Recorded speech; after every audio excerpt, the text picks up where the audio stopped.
Hello, good people of YouTube. Mountbatten here, and today we're going to talk about the upcoming Tier 9 Premium Pan-Asian battleship, Bajie, Bajie, however you want to say it, however it's supposed to be said. So, the Bajie is pretty much an Izumo, but in the Pan-Asian line. And apparently it's a Chinese battleship, despite being an Izumo. It's literally an Izumo. Now, there's only two differences between the Izumo and the Bhaji. The Bhaji, again, however you say it, has zero point 0.1 better sigma and a 2-second longer reload time. That is it. Everything else, the armor, the speed, the maneuverability, the turret rotation time, the placement of the turrets, the AA, the secondaries, the HP, armor, everything else is literally exactly the same. And this is a Tier 9 Premium. And Wargaming is no stranger to copy-paste premium ships. One of my favorite ships in the game is a copy-paste ship, the Massachusetts. But even with the Massachusetts and the Alabama, you can put those next to each other, and you can still tell the difference. There are some slight differences between the Massachusetts and the Alabama. The Massachusetts does have slightly less AA and slightly worse torpedo protection. And it's more than just one or two things are changed in the Massachusetts and the Alabama. And then, of course, you have some ships like the Missouri and the Iowa, where the Missouri is an Iowa with a gimmick. But again, there's more differences between the Missouri and Iowa. Missouri has a slightly worse heel, has radar, doesn't get the catapult plane, and a couple other little tweaks here and there. But, again, essentially the same ship. But the Izumo and the Bhaji, they're just such Control-C, Control-V, and just change the guns a little bit. And it's like, why? Why, besides just, of course, earning money for the company? But Izumo? Really? I didn't know Izumo was that popular enough to make a premium ship version of it. Or it's just they wanted to make a Tier 9 Pan-Asian battleship, and it was either that or the Musashi. Which I'm sure that would cause the Japanese fans to throw a fit if, the Pan-Asians suddenly got a Yamato-class battleship as their Tier 9. And honestly, I would have, if I was Wargaming, I probably would have taken an Amagi and up tier to Tier 9 and changed some things about it, and then I think that would have been the better choice, certainly the more interesting choice, maybe give the guns better accuracy, better reload, make the ship even faster, but maybe strip down its armor even more. Make it a really fast battleship with accurate guns, but it's kind of a glass cannon situation.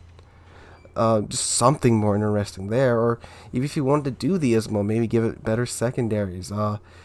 Maybe more of the, what are the secondaries at the start of the ship? Were they 150, 155?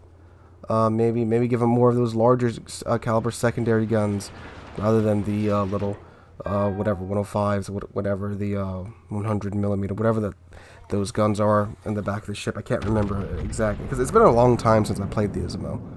And the point I'm trying to make here, too, is the Izumo, it's not that good of a ship.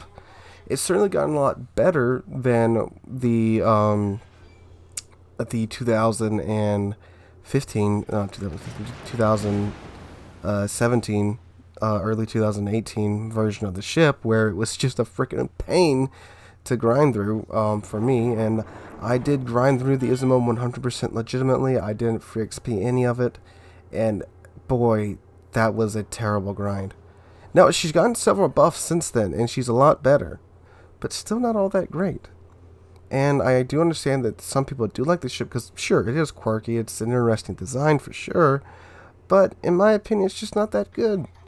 You'll hardly ever get to use your third turret, which kind of negates the purpose of all three turrets being in front of the superstructure, because unlike the Nelson and the Lennon, the Ismo's turret's facing the wrong direction, and it has to rotate all the way around to get on target. But then if you switch sides, which in something like the Nelson and the Lennon, it's not that hard to just, turn your 1 and 2 turrets, and your third turret, it doesn't have to take the long way around, and boom, you're on target again without having to change the orientation of your ship. The Izumo, you can do that, but it takes forever for that third turret to take the long way around and get onto the other side of the ship, so you hardly ever get to use your third turret. Now, sure, with a Bajie, or Bajie, whatever, again, you will have more accuracy with the front 2 turrets you'll be using most of the time, but at the cost of DPM.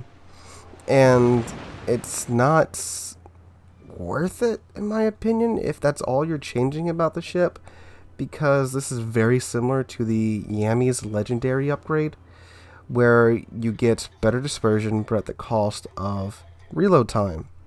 Whereas you can just fit the reload module, it gives you a bigger boost to your reload, and you can throw more shells downrange. And certainly in the current meta, throwing more shells downrange, Smolensk, seems to be the way to go. And as a battleship in general, having better DPM is usually the better trade-off between DPM and accuracy. Because, sure, some ships are more accurate than others, but just about every battleship captain I know takes adrenaline rush. Because the way battleships take damage, as they should be, because they're tankers, that increases your DPM, and every battleship captain wants that. So it just doesn't really seem like it's worth it. Now, from my understanding too, this is going to get one of those crazy camos for Lunar New Year's, and that's the whole purpose this ship even exists. So if you like those crazy camos like the Yami Copter camo and the Super American camos and the glorious Soviet Union camos that you see floating around in game, I guess you might get this ship.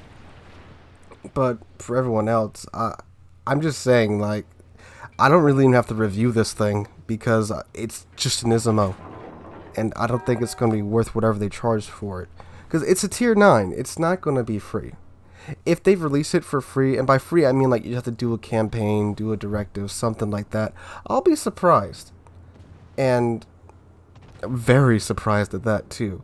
Even if they do release it in like a campaign form or something like that, it's going to be something pretty rough. Because again, it's a tier 9, tier 9 premium battleship with a premium economy. So, sure. Again, that might be another reason you might want to get it if you're a great Izumo player and you want a premium Izumo to earn a lot of money. Okay, fair enough, you know. But it's going to be a pain to get if they release it in a quote-unquote free format. They're probably just going to release it on the shop and probably for free XP if I had to guess, or coal, either way. And again, it's a Pan-Asian battleship. There's no other Pan-Asian battleships. They're all cruisers and destroyers. So you can't even use the argument, well, you know, I want to use it to train my Pan-Asian battleship captains because there's no other Pan-Asian battleship.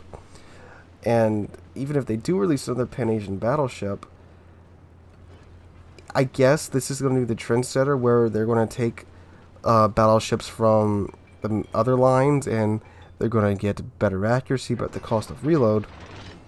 You know, because that's kind of what they did with the Pan-Asian destroyers. They released a couple of premium ones. They had deep water torpedoes. I think one of them didn't. I can't think of the name right now.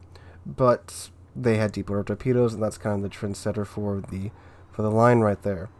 So this could be an indicator of what the upcoming Pan-Asian battleship line is going to be like. I don't know what the heck that line's going to be, a mismatch of ships from all over the world, kind of like what the Pan-Asian destroyer line is, which is a cool concept, don't get me wrong, but who knows, it may be something completely different. This may be the only Pan-Asian battleship we get, who knows. But Bajie, just primitive review, I guess you can say this is, or just my thoughts on it. I wouldn't get it. Just get the Izumo, and the Izumo's actually fairly decent now. And if you want a premium Izumo, just buy the premium camo for it. It basically turns it into a tier 9 premium. It doesn't have as good of an economy as an actual tier 9 premium, but with that and some flags, it's not hard to earn money on a tier 9 ship with a premium camo and flags. It's quite easy. And if you are just looking to earn money, again, what you could do right now is just buy premium time, because the premium time for a year is on sale right now.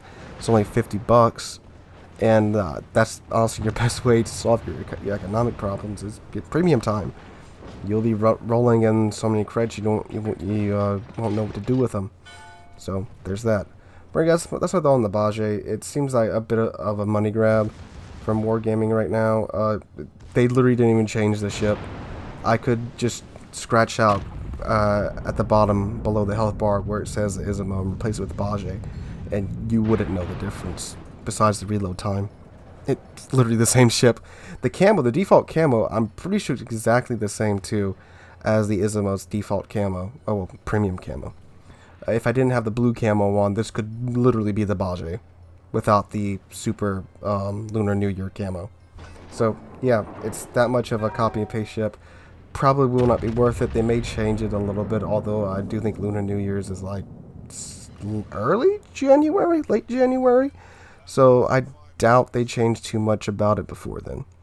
Alright guys, hope you enjoyed the video. If you did, please drop a like, leave a comment, and subscribe. We're on our way to 7,000 subscribers. We're getting very, very, very close to that goal. We may have actually beat it by now, but as I'm recording this, we're about 60 subscribers away from that goal. So I'll release a thank you video when we cross that. Anyway guys, hope you're enjoying your Tuesday. Hope to catch all of you guys in the next one.